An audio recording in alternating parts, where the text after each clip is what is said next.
ही राजगिऱ्याची भाजी आहे बघा, याला असं राजगिरा लागलेला असतो. ही राजगिऱ्याची भाजी आहे. याची भाजी मी आज करणार आहे.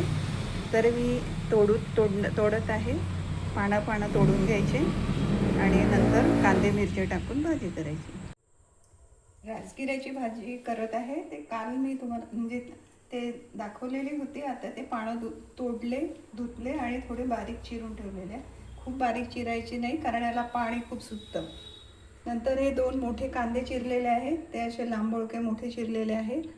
आणि या लाल मिरच्या, ज्या वाळलेल्या मिरच्या असतात त्या लाल मिरच्या घेतलेल्या आहेत.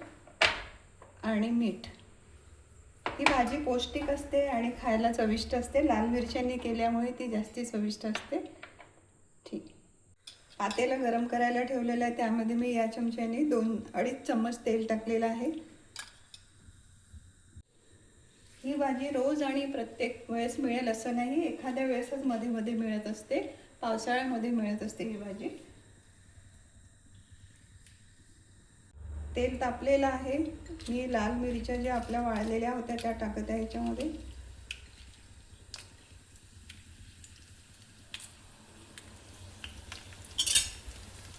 मोठ्या मी याच्यासाठी टाकते की जेवायला बसायच्या आधी आपण हे काढू शकतो.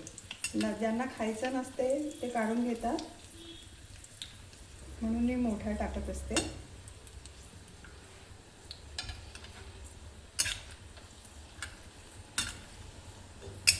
या छान तेलामध्ये झालेले आहेत छान. आता मी टाकत आहे कांदा.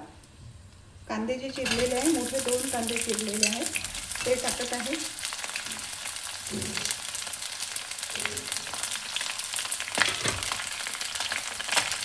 आणि कांदे लवकर होण्यासाठी मी अर्धा चम्मच मीठ टाकत आहे. असे झाकून ठेवले की कांदे लवकर होतात. कांदे गुलाबीसर झालेले आहे, जास्ती होऊ द्यायचे नाही. गुलाबीसर झाले कांदे थोडे की मग आता मी टाकत आहे भाजी, चिरलेली भाजी. राजगिऱ्याचे पानं तोडून चिरलेली भाजी. धुवून स्वच्छ ठेवायची.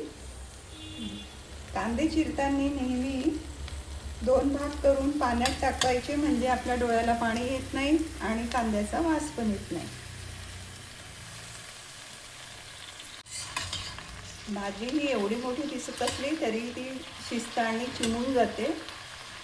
आणि खूप झाकून ठेवायचं नाही, म्हणजे याला पाणी सुटतं आणि त्याचं व्हिटॅमिन कमी होतं. लवकर होणारी, थोडा गॅस जास्त ठेवायचा म्हणजे भरकन होते.